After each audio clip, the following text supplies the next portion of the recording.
This is Democracy Watch. So, Mark, we've got a major victory in Georgia, a state that we've been following closely. For anybody who follows this series, we've always spoken about Georgia. What just happened there?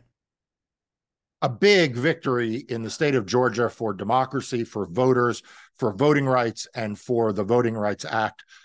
Federal district court judge, after a full trial, just struck down the congressional map and the state legislative maps and ordered a number of new Black opportunity districts in that state that will really, really change the landscape of what those maps look like for 2024. Okay, so what are we looking at in terms of Democratic pickup opportunities at both the state level and at the congressional level? Okay, so at the state level, we're looking at two additional Black opportunity districts in the state Senate. In the state legislature, we're looking at 4 or 5, probably 5 new Black opportunity districts there. And at the congressional level, we are talking about an additional Black majority or Black opportunity district at the congressional level, which is a really, really big deal when you look at it against the backdrop of what is happening in the congressional map around the country. Right. I mean, right now, Republicans have a 5-seat majority. I mean, that determines who's going to be the second in line to the presidency. And again, that margin is so slim that when you have seats like this getting created in Georgia, that brings us a pretty long way. Will this be completed in time for 2024 for the election? Yeah, so the federal judge ordered the state of Georgia to enact a remedial map, or as we saw in Alabama, not enact a remedial map, but they've given a deadline. The court has given a deadline of December 8th and has made clear that this is going to be one way or another done in time for 2024. And one procedural matter that I think people need to understand is this was done after a full trial.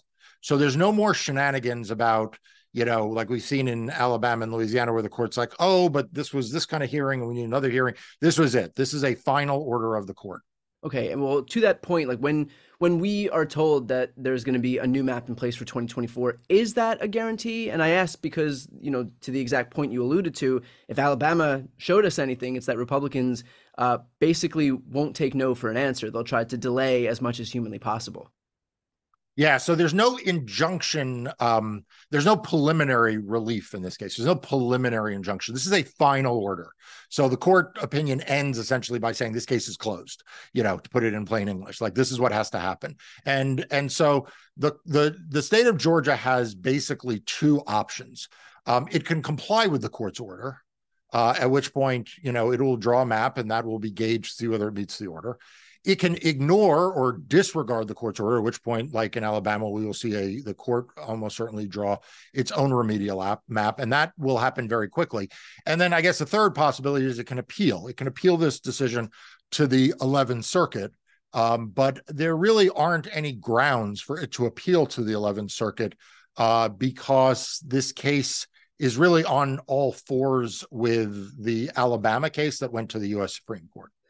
Given how much acrimony we saw from the Republicans in Alabama, is there any indication from Georgia Republicans that they're going to take this thing to the wall fighting?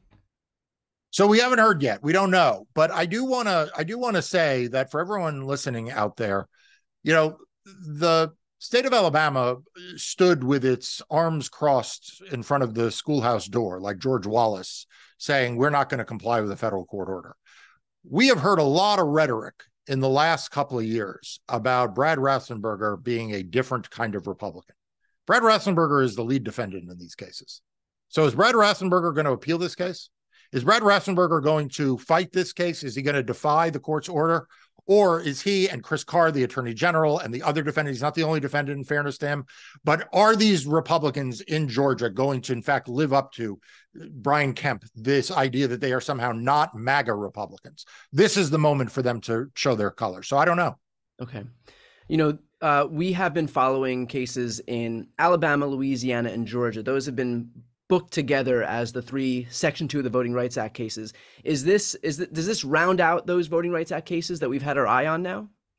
It does. We now know we have a new majority or our new Black opportunity district in Alabama. So that's done.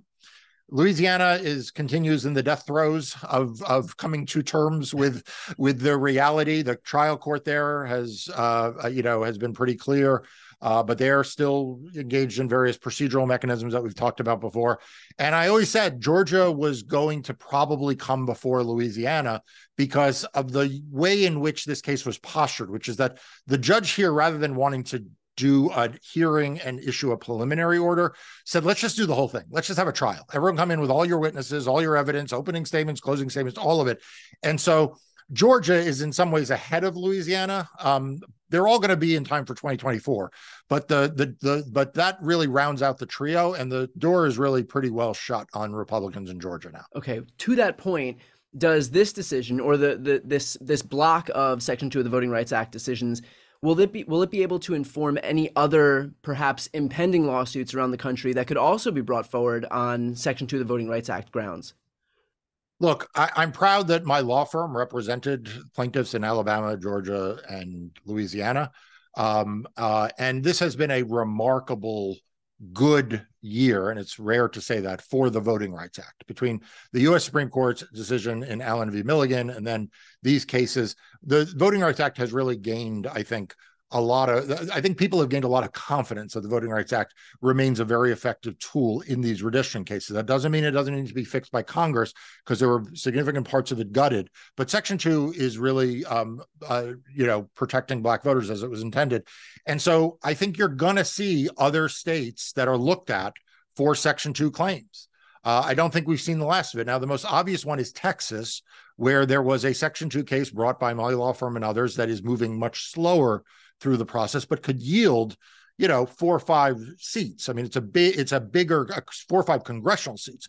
So it's a bigger case that's moving slower, but it would not surprise me, as you see Republican legislatures ignore the law, that you will see other Section 2 cases. I'm not here ready to announce any others, but stay tuned. And of course, if you do want to hear about any new lawsuits being announced, the first place you can find that is Democracy Docket. So for anybody watching right now, if you're not yet signed up for Democracy Docket, definitely make sure to sign up. It's the free news outlet Marc founded to focus on everything voting and elections. The link is right here on the screen.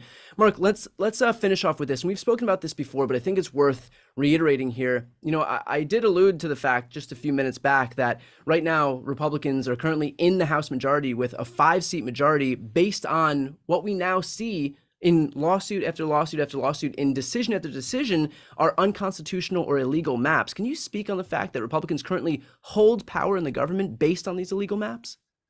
Yeah, how tragic is that, right? How tragic is that for democracy, and how tragic is that for individual Americans who are suffering under what we are seeing from Republicans controlling the House? How much better the country would be off if Joe Biden had a majority in the House as well as in the Senate right now. And as you say, just do some math. The Republicans in 2022 won a seat in Alabama, denied Black voters a seat in Alabama in violation of federal law. That's just that simple. They did the same in Louisiana. Now we know the same in Georgia. We know that Nancy Mace has a district in South Carolina under a map that was struck down as violating the Constitution. And we know that Al Lawson in Florida was denied a seat when Ron DeSantis forced his state legislature to enact a map that violates the state's constitution. You don't have to take my word for that. That's what the court in Florida said. That's what the court in South Carolina said. And in Alabama, Louisiana, and now in Georgia. That's 5 seats. That's 5 seats right there that courts have said the maps used in 2022 were the product of Republicans violating the law or the federal or state constitutions. And so everyone needs to be outraged about that. We can celebrate these wins, and we can thank God of what this means for 2024. And we keep asking, what does it mean for 2024? But what did it mean for 2022? What did it mean for ordinary Americans who expect their government to do better than what we've gotten out of the Republican House in 2023? And so I'm glad you asked that question, because I think you have done such a good job, and we've tried over and over again to hammer home that this all has had real world consequences, not a game. It's hurt America. Yeah, I think that was perfectly put. Obviously, this all underscores the importance of these lawsuits and folks like you and your team who've worked so hard to make sure to correct this egregious wrong. So, for anybody watching right now, if you want to support Marc and his team for all of the work that they're doing right now, again, please sign up for Democracy Docket. It's that news outlet that they founded to focus on everything voting in elections. The link is right here on the screen. It's also in the post description of this video. I'm Brian Tyler Cohen. And I'm Marc This Elias. is Democracy Watch.